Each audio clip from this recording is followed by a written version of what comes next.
following program on Ada Derana 24 is classified for general audience. It is intended for all ages. It contains little or no violence, no strong language, and little or no sexual dialogue or situations.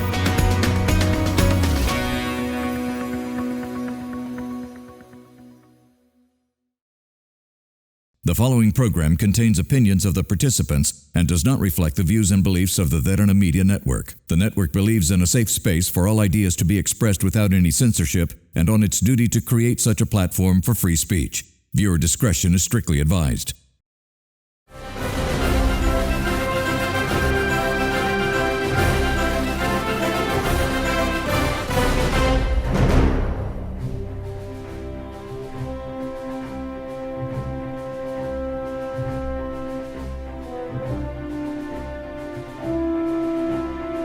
A very good evening, everyone. Thank you very much for taking the time to check us out once again on a Tuesday night where we come to you giving you a different perspective of issues that we have in this country. Now, today I want to once again focus on yesterday. You saw there was a repeat of State of the Nation where we discuss about what happened since 1 year of President Gotabaya Rajapaksa's resignation and where the country was at that particular time, and are we better off? That was a question we posed, and in that panel we had the chairman of Sri Lankan Telecom, Rohan Fernando, along with senior journalist Mohan Samranayake, and also President's Counsel Tirantha Walaliyadde. So I wanted to expand on the legal side of things. How are we? Because apparently a lot of legal introductions and more so legal explanations are being given by various parties about the Constitution and what you can do and what you cannot do. One of the biggest issues that I've been looking at what these thought leaders have been saying so far, I'm trying to analyze why is our Constitution so unclear about these things, because it cannot be at an instance when the Constitution stipulates certain facts. It has to be just that fact. There can't be two versions of those facts, and that's why the Supreme Court is there. We go to the Supreme Court, we get a clearance on that, and it is being interpreted only in one way. Well, that is what I understand as a layman. So is that so? Joining me once again is President's Counsel Tirantha Walaliyadde. Good to see you once again. Thank you for being here, sir. So let me ask you this question first.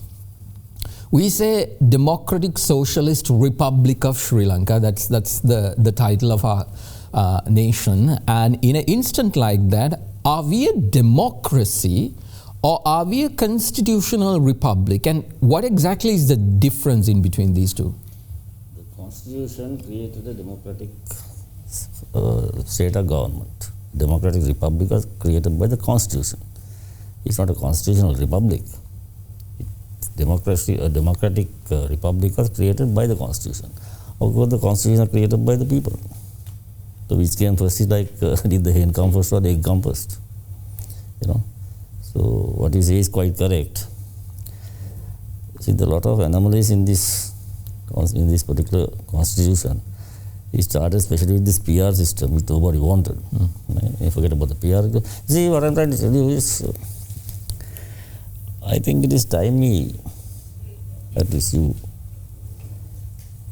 rather than talk about this, I think people are fed up about talking about the aragale and corruption and bank robberies and bank frauds, etc., etc. I think people are quite fed up of listening to that, Let us talk about something more meaningful on the same basis.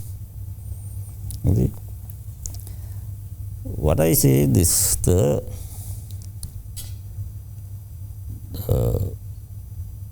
democratic ideal, right, is being stifled by democracy in this country. Yeah. Right. For instance, let us take the freedom of speech. Right. It is my view that freedom of speech is being throttled by this democratic, so-called democratic government as well as those parties, which are supposed to be all democratic. You see, for instance, if I tell you now, they say an act of parliament is the will of the people. What the people want. Let us assume that there are only two parties in parliament, right? There is the, shall we say, the PA, right? Not P, what you call Pohutu, no? What is the party? Yeah, SLPP. SLPP and the Not the Sandhana, right? One party A and party B. Supposing they bring an act, they set a bill for voting. 51 out of, if the membership is 100, 51 vote for the bill, 49 vote against it. So can you say that particular law is passed? That is the will of the people. Because that is how we've been told to take it as. Yes, but then is that correct? I think even theoretically it is wrong. 49% of the people of the parliament, or it means 49% of the people, have rejected it. 51% have adopted it. So is it the will of the people? No. So that means in order to look at it in a more broader manner, if we move the 50% target to maybe a 75, that would reflect in a better system, is it? No. What I am saying is when there is a opposition, a massive opposition to a bill and it is passed, like what is happening now, Yeah. and it is passed, then it can't be said to be the will of the people. It is the will of the ruling party, the will of the government, certainly not the will of the people. But that's what they're arguing now. The ruling party is acting on the majority will of the people. So we are going back into the mandate we have been provided. Yeah, majority will is one thing. The people is another thing. You see, like I told you, there are 100,000 people, right? 500, 1,001 vote for the bill, 499 vote against it. So is the bill the will of the people? No. Half of them they are cursing when the bill is passed. Yeah. That is the will of the people, right? So that is why you see, what I put it this way.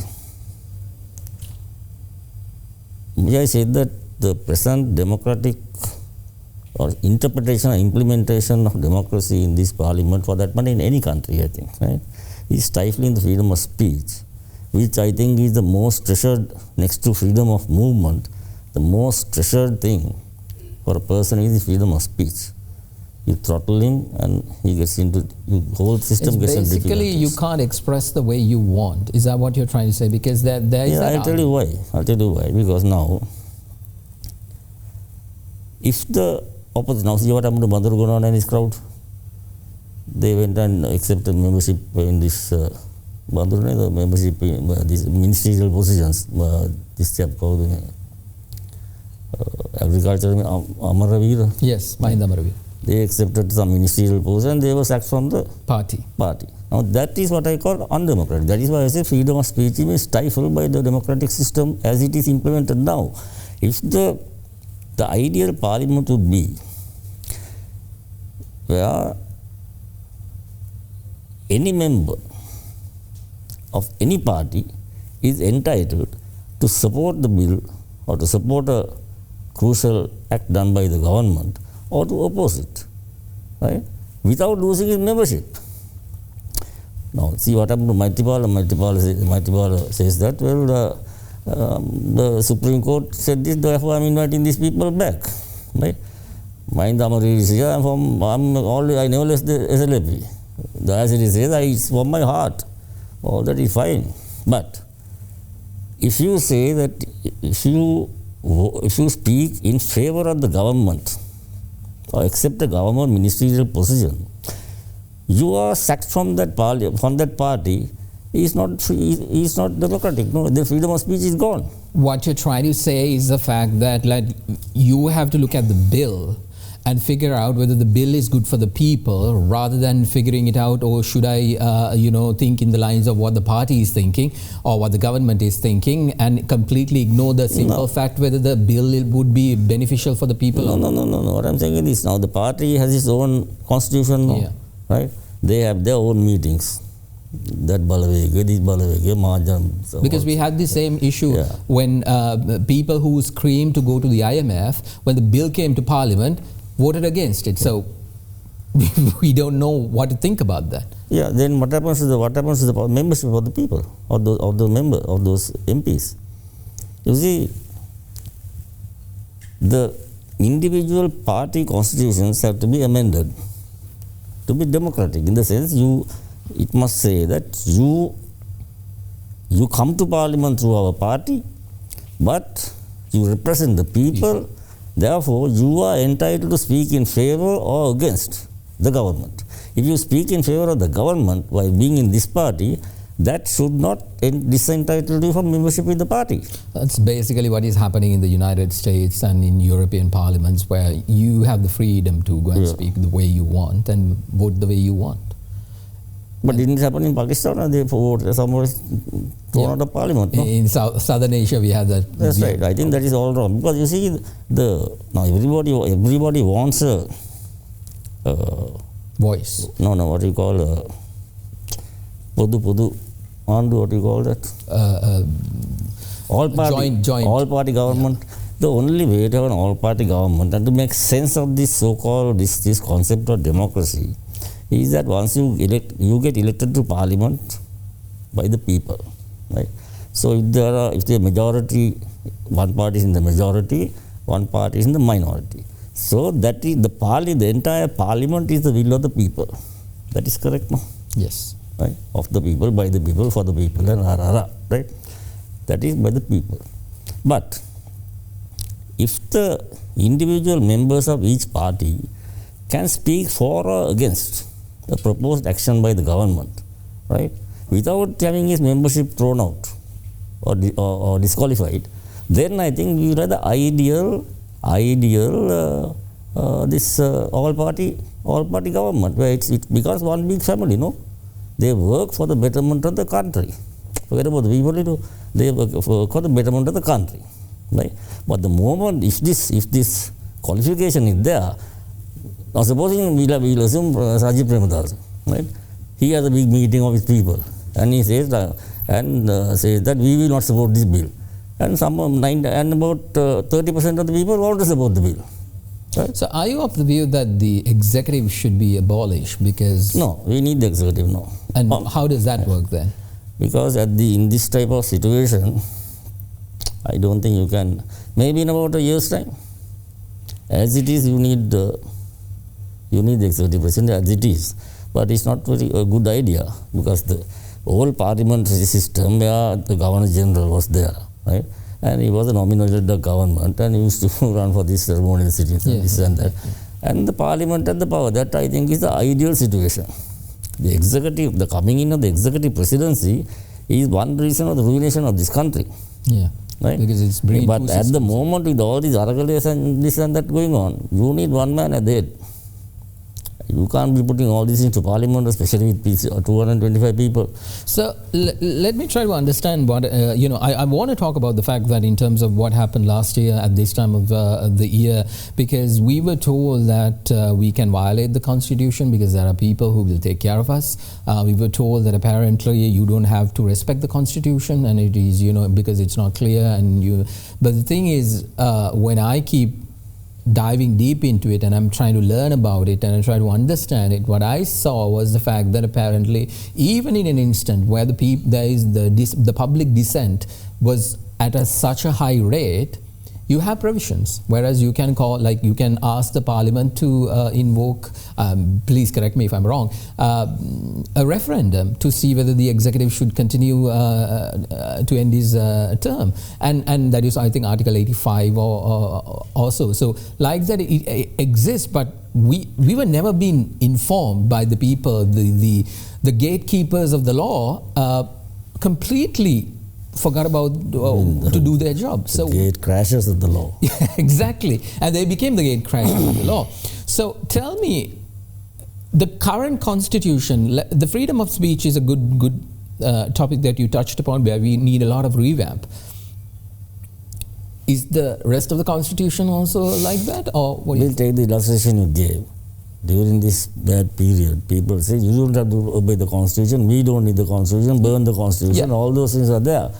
But why? How did they do that? They did that because the constitution gave them freedom of speech.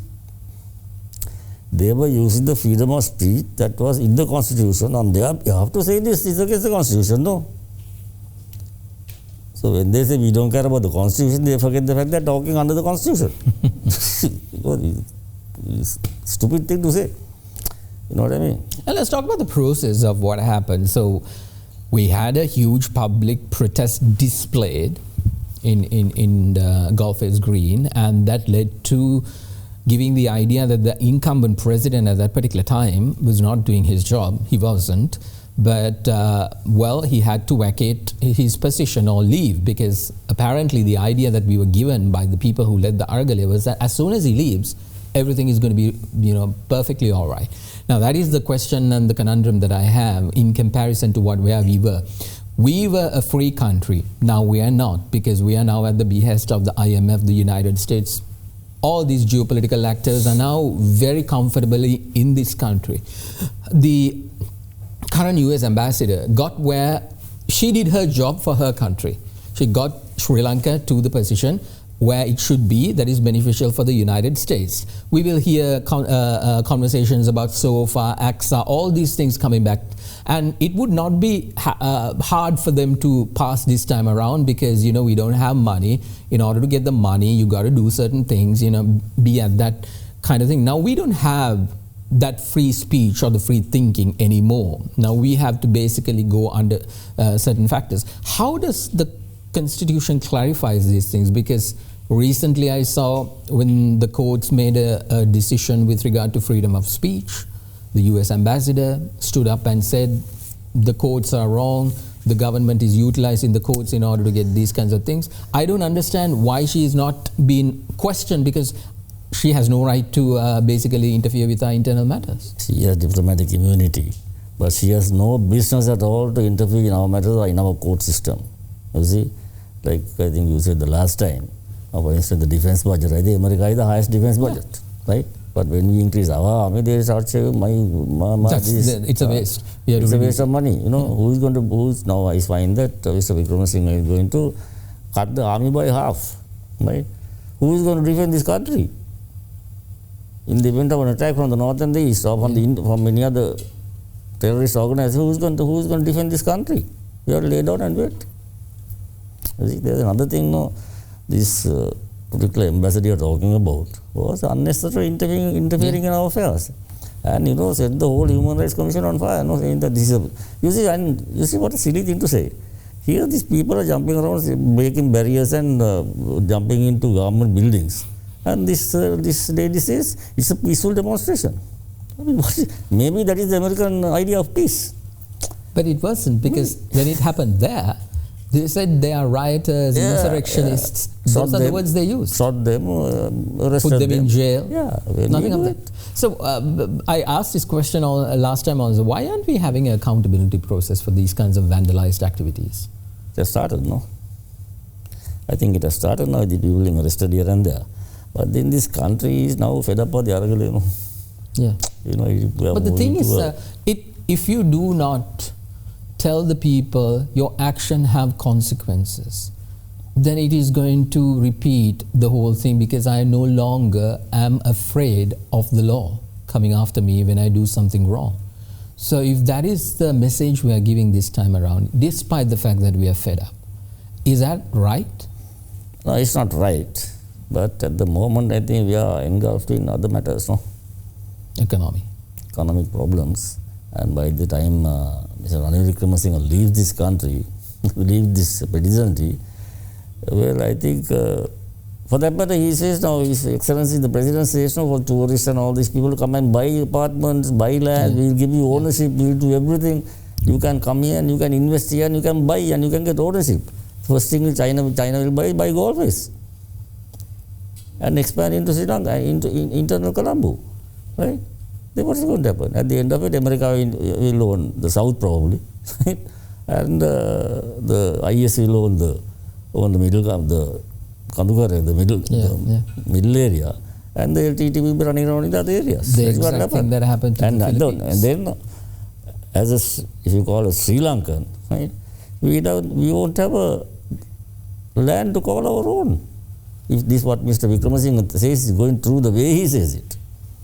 Maybe he should think a little bit more. He is talking about 2048. By 2048, there might be no Sri Lanka, no nothing. You can't think so far, no. Perhaps we might become the 52nd state of the United States. And that might happen. Let's take a short commercial break. I'm in conversation with President's Counsel, Tirantha Walaliyadde. I have a document with me, which actually the President's Counsel shared. I want to talk about that document once we come after this break. You're watching Get Real. We'll be right back.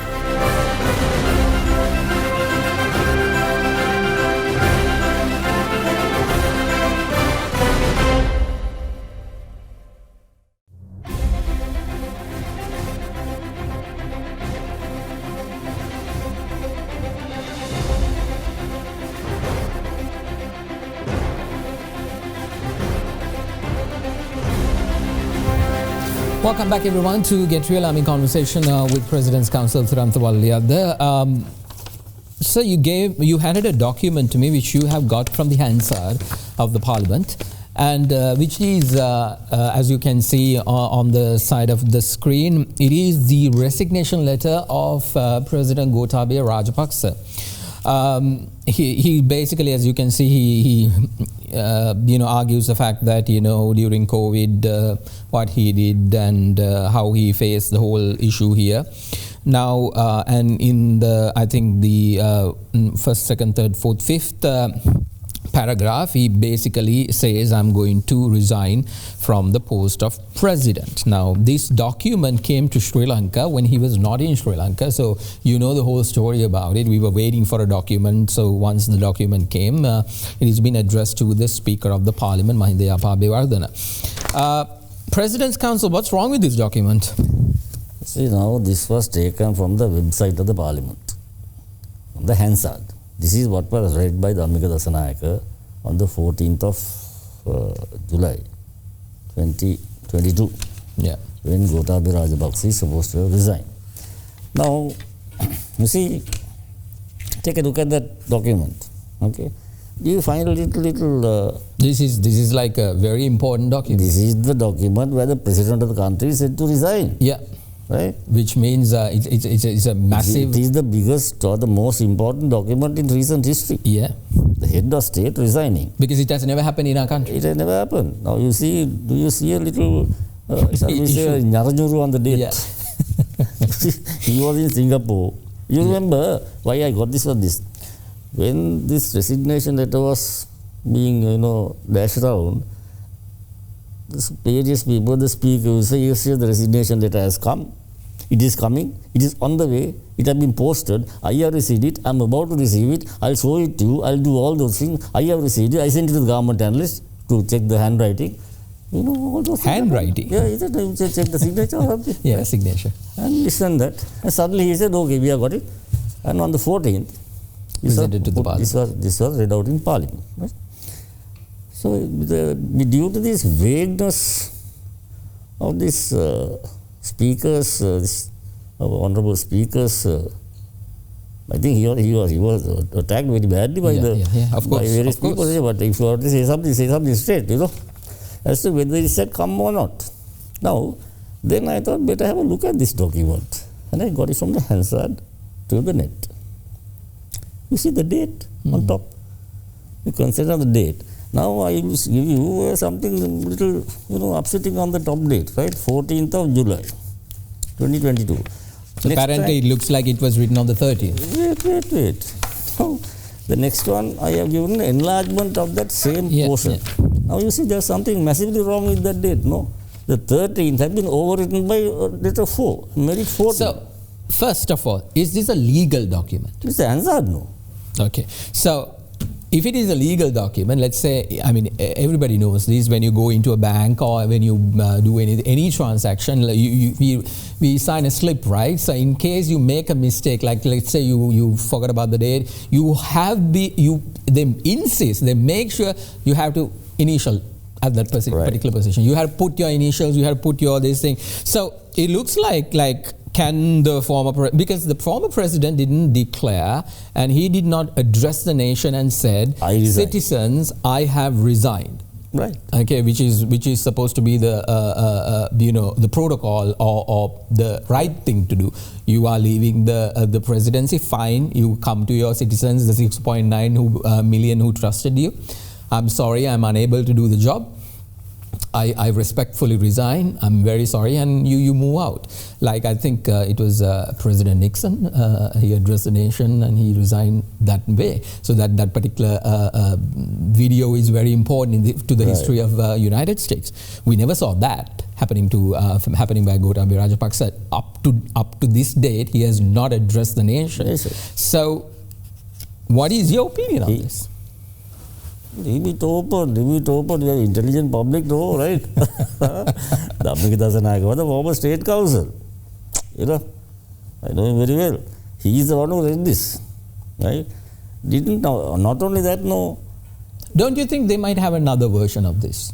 Then probably the answer to this is what is in the answer. You read it, he says, I am tabling this document, and this is the document that is tabled. So this is the legal document? This is the legal document. Or illegal document, you know what I mean? Right? This is what, if you take the answer, these are the documents that are available. There is nothing, he said, I am present in this parliament. And this is the one it tabled. Right? Then see the other page, next page. I have put another little enlargement of the second part of that letter. Right? See, there's another thing, now 13 that become 14 by pen. Which I asked I asked a manager of a, but I'll ask you, right?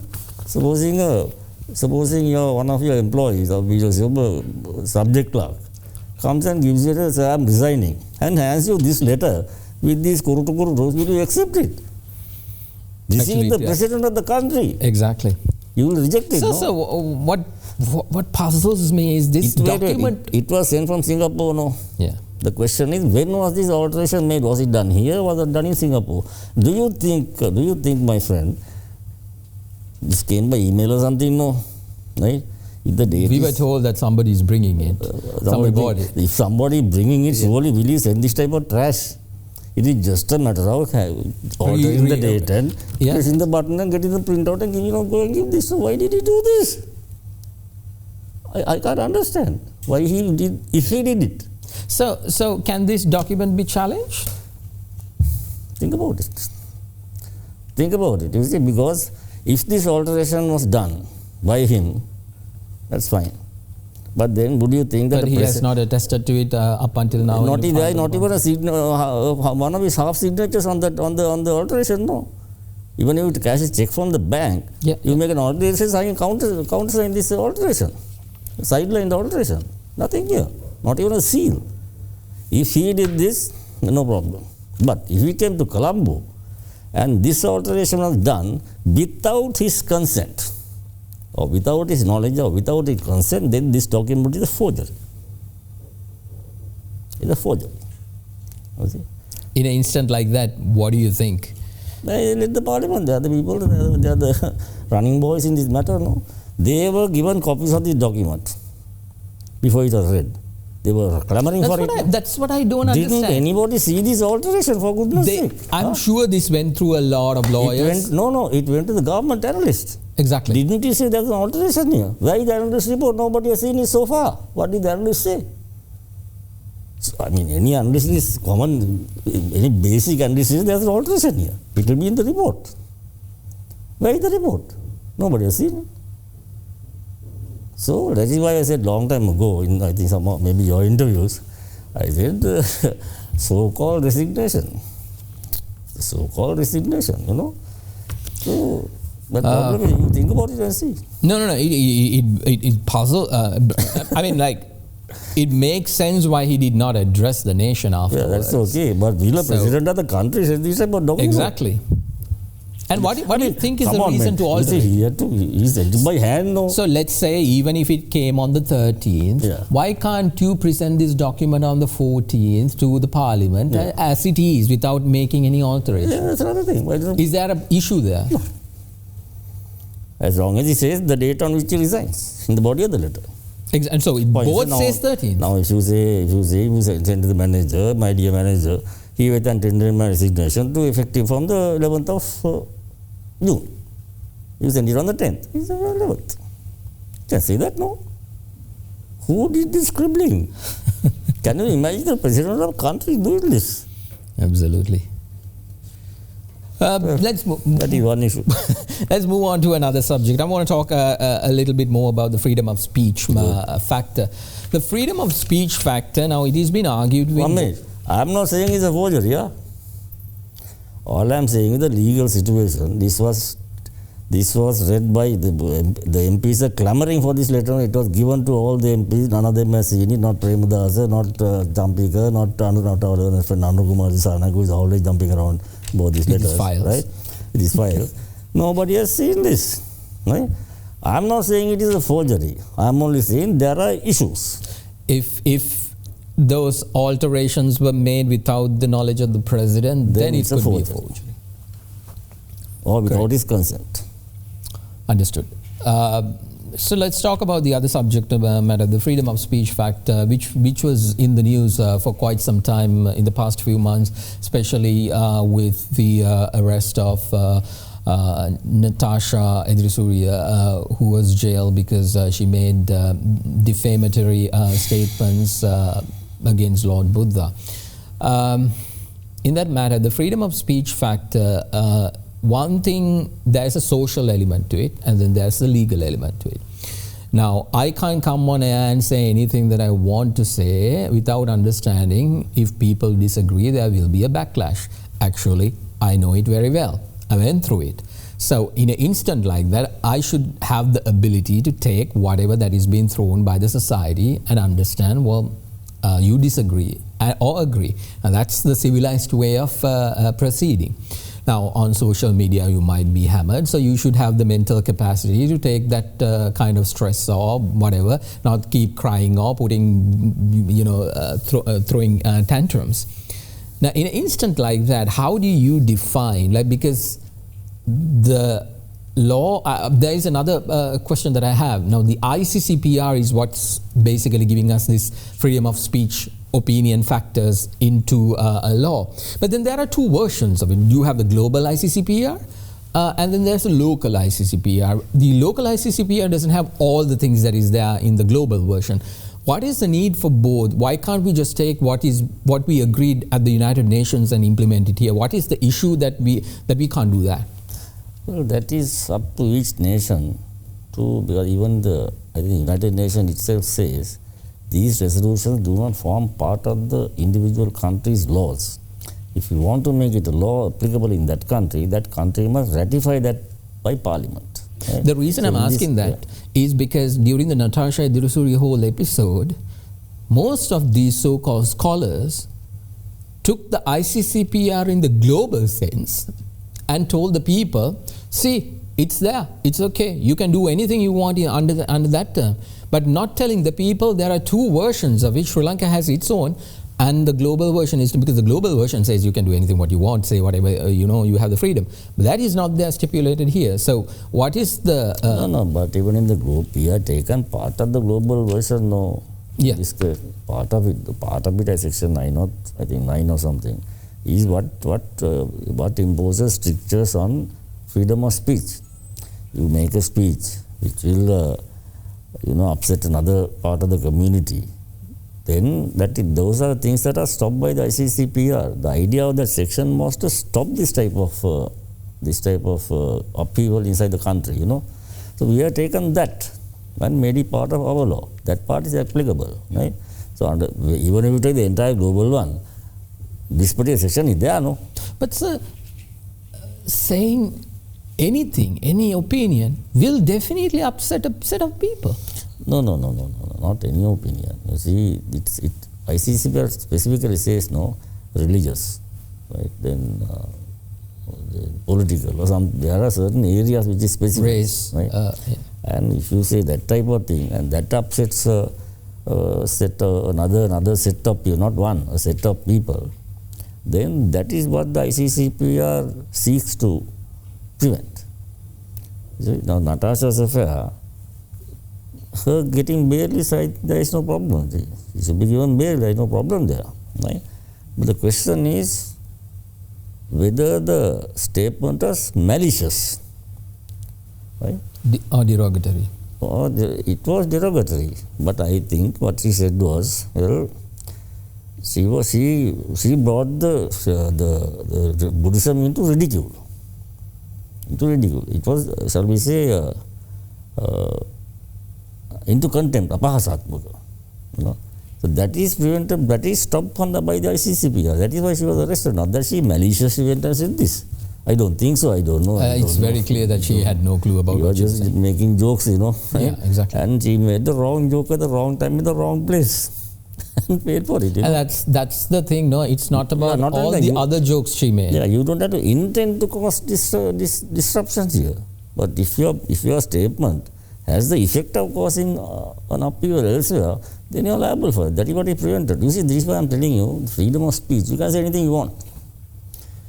You can say whatever you want. But if what you say has dangerous results or shall we say damaging results elsewhere, you can't be charged for making the speech. Okay, so you have to be responsible for the damage that you caused. I'm going to give you an example like this. I'm going to say, you said, let's say that this could be a forgery, this document could be a forgery. I didn't say that. No, I mean, if they have done the, no, I mean, this is an example. What is forgery? This is an example. Now, you have the right to say it. You definitely has the right to say it. Let's take some other example. Only you made a statement. Only Gotabaya knows what happened here. Yeah.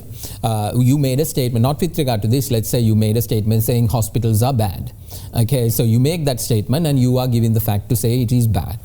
A person who's watching it can get really upset about it and go and create a ruckus. Okay, and he can go back and say it's because of that guy. That what he said is the reason I did all this. These crimes were committed because what he said infuriated me. So is that how the law has? I mean, how are we interpreting that? He got infuriated. He must go and complain to the police. He can't start burning places. That is the law. Just because you get angry, you can't start smashing windows. You know, they can come to Derana and say, get out of this place, come. No, that is why the law enforcement agencies are there. You can get furious, that is their problem, no? But you get furious doesn't mean everybody. It must be, not only that, what you have said is based on, after due care and attention, no? You didn't just say something as somebody told on the road, no? You interviewed them, you went on the road, then especially these medical things. You know, these medical things, I will say one thing, right? Now, this particular Chamodi's affair, yeah, right?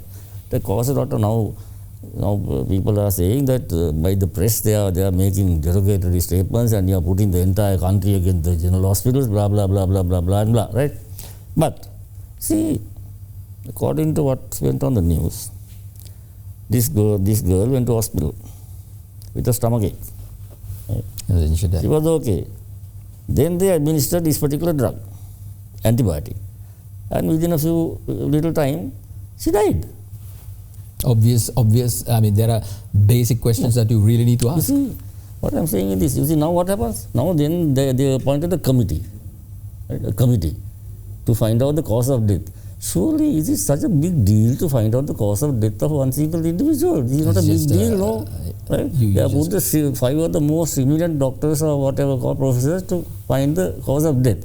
What are they saying? They started by saying, we will definitely find the cause of death of this girl. Right? Then what are they saying now? Not only that, we are going to go into all the deaths that were caused. That is the end of the committee, no? The committee will take another 10 years for that. Right? Now then you take another one. Sajit Premadada, I think Sajit and Anur Kumar or somebody.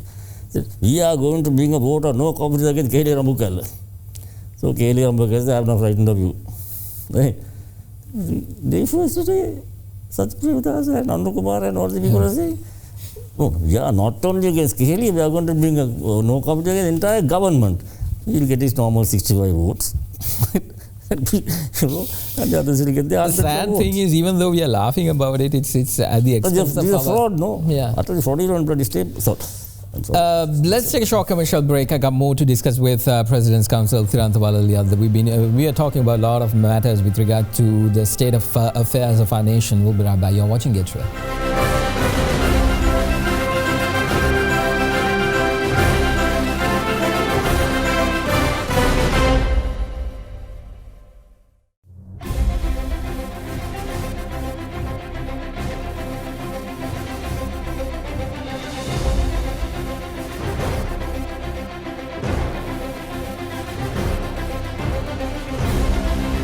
Welcome back, everyone, to Get Real, the final few seconds of the show. Conversation with President's Counsel, Tirantha Walaliyadde. There is one thing, I want to extend on that freedom of speech factor, and media comes under heavy criticism by the public. And the thing is, definitely the public has the right to criticize, and they should criticize, and that gives us the ability to understand a lot of things. But the thing is, like you said, there are certain things we can't discuss, like for a fact, like during the COVID time, we couldn't talk anything bad about the vaccines. We were told, you are making people be afraid of the vaccine, and they will not get it, and it would stifle the immunity process. Now we know, oh my God, there is so much of bad things that the vaccine could have done. And one of the biggest reason that the indicators was the fact that when they told you have to take the second boost, third boost, fourth, and then it kept going, it was the ideal thing to say that this is not working. So they were like giving you shots after shots after shots. Now in the United States, many factors are there, many examples are there, evidence is there that the vaccines are causing a lot of damage to the people who took it. Now we can't discuss that. We can't talk about alternative during that time. One of the biggest issues that we have is the Dhammika Paniya. Derana gets hammered for that. Pani Pennala, you all made a mockery of this and that. You took people on the wrong side. Now we know that the COVID vaccine was not the safest one on the planet, and the people are concerned. The ones who took it they're worried now what will happen to this thing. So in an instant like that, how do you think, because freedom of speech still, like you said, the democracy itself is stifling it. So what is your opinion on that? That is freedom of speech, the freedom of the press. Freedom of the press. Is that too different? No, a little different. Freedom of the press is where you report things that are happening in the country. Right? That is freedom of the press. So when you report, you must report, like I said, with due care and attention. That is what you call reporting in good faith. If you report in bad faith, you are liable. You must not, where the COVID is concerned, right? It was really not you all who made the bad statements about COVID. It was the doctors themselves. It was the director, as deputy director, who said that if you take COVID, well, you might have sexual disabilities, or you might not have sexual disabilities, and the whole teenage parampara screeched to a halt. That is what happened. You all fortunately reported it. If you didn't report it, you don't know what will happen in the next generation, whether there would have been next generation. And now, whatever it is, I know people who have taken the vaccine, the COVID vaccine, who come and say, I'm tired, I can't lift anything, I can't run fast. There were some cultivators, Govias, who came from far away at my invitation. I was so healthy, I used to take bags of paddy on my shoulders and go. Now I can't even lift a udal. All this happened. Then some people got bad sight, some people got bad hearing. That are terrible effects. These are the untested vaccines that are landed on the people. In an instant like that. And I think the press did a great service by bringing the people's attention to the fact. And suddenly it screeched to a halt. And that's one of the things that I also want to talk about, the fact that even though we were criticized about the Paniya was not something alien or something. It was actually happening in this country, and people were taking it, and we showed what happened. And we are being vilified for showing what happened, and that is one of the issues we have, and people don't want to understand. But then I thought Pavitra Vanyani, the whole crowd took the Paniya in one gulp, no? And said, look, why did she do that unless she wanted it published? Yeah. It was not a private part, brought the media. In front of the media, 3 or 4 other people, including I think the Paniya, they all took their doses, no? Why did they do it unless they wanted it published? Absolutely. One of the other things is there is a conversation about media freedom, and there is this broadcasting authority bill which is also coming into conversation, still not in effect. Is the freedom of press is important for the growth of a nation? If you stop the press officially, you'll find an underground press coming up. That has happened in every country as a prelude to a revolution. That has happened. If you stop the freedom of the press, then you start a press underground.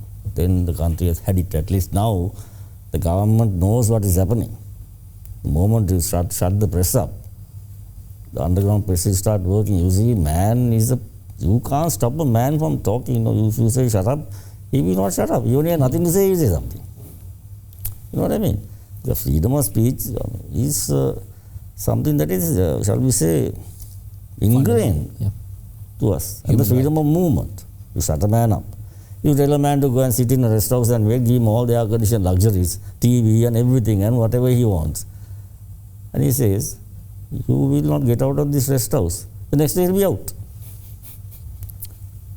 Next day he'll be out. That's human nature. Yeah. Not that he wants to go, but because he was stopped, he said, I'm going. Very quickly, I want to get your take about your opinion on this. The executive presidency is immune to any kind of, it is above the law. No, it's a good illustration, right? Suppose it's the president, right?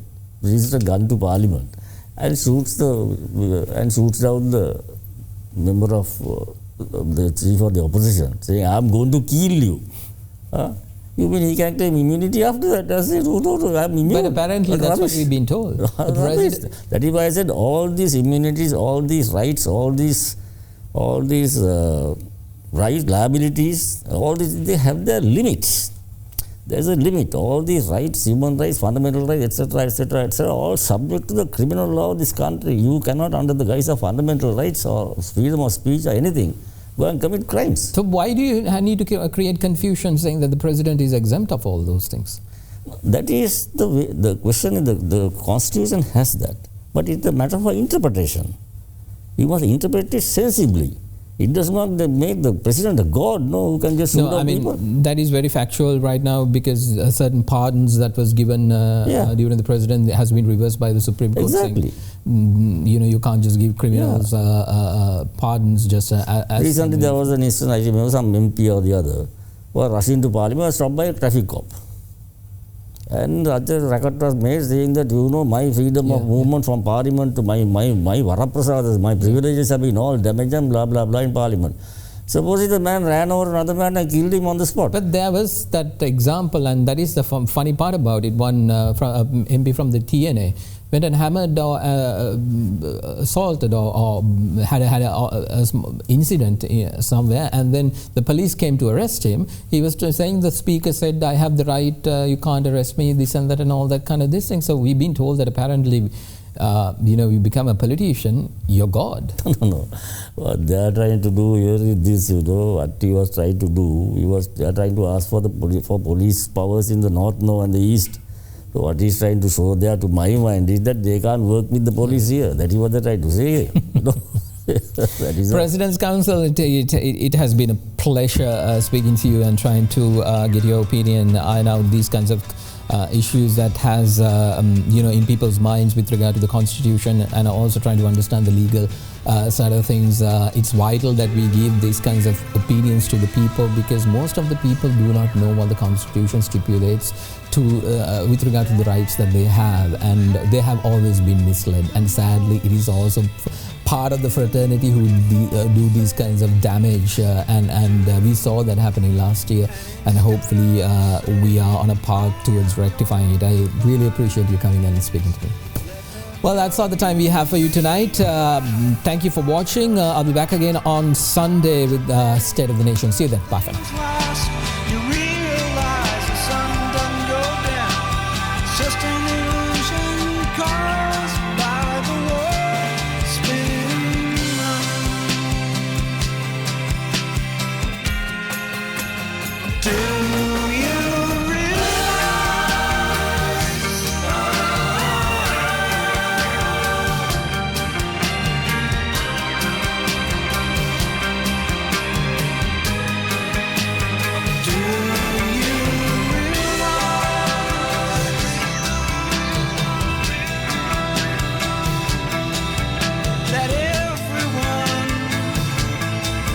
You know